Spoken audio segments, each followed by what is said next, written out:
garkii waxa weeye waa xiiray sarwaal aanan gashan jirin oo 30 sano iigu horeysay waa isku taagay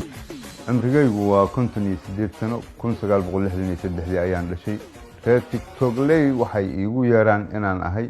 tiktokerka ninka ugu weyn markii hore waxaan ku bilaabay tiktoka wacdi iyo waano iyo salliga nabiga calayhi salaatu wasalaam sallallahu alayka subhanahu nabiyyu sallallahu alayka subhanahu nabiyyu sayyidina yal safka adiga ku xiga abar markii aan wadwado xoogay dadana aan hayaa waxa socon waayay in dhigli ii dhigi waayay waxaan sameeyay marka nidaam meel basay u taala loola yaala hawshi waa bedelay marka garkii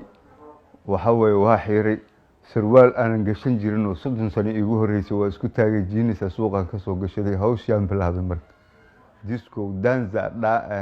danto gymnastico lahuna ku qalbahay yo kala qorosare ninki kahay ku hela koshadi elow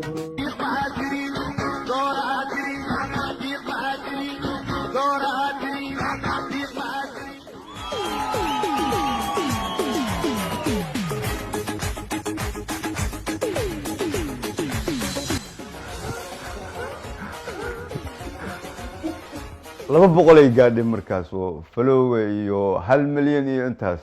ana hawshiid waa iigu jirtaa inta calaacalaysana oo dhawaaqayso waa la dhimanaa ilaahay ka cabso tusbaxaada qaado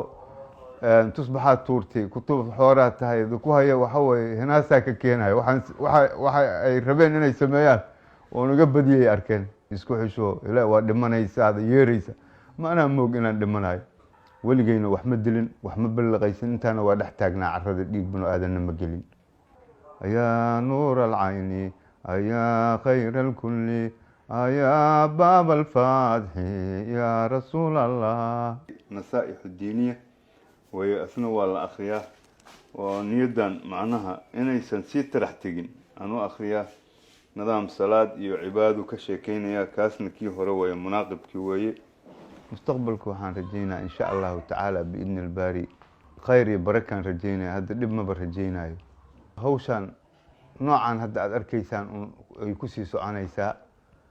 shaqa lagu jira shaqada markii la dhameeyo nidaamka hore lagu soo noqonaa macawistii iyo insha Allah ta'ala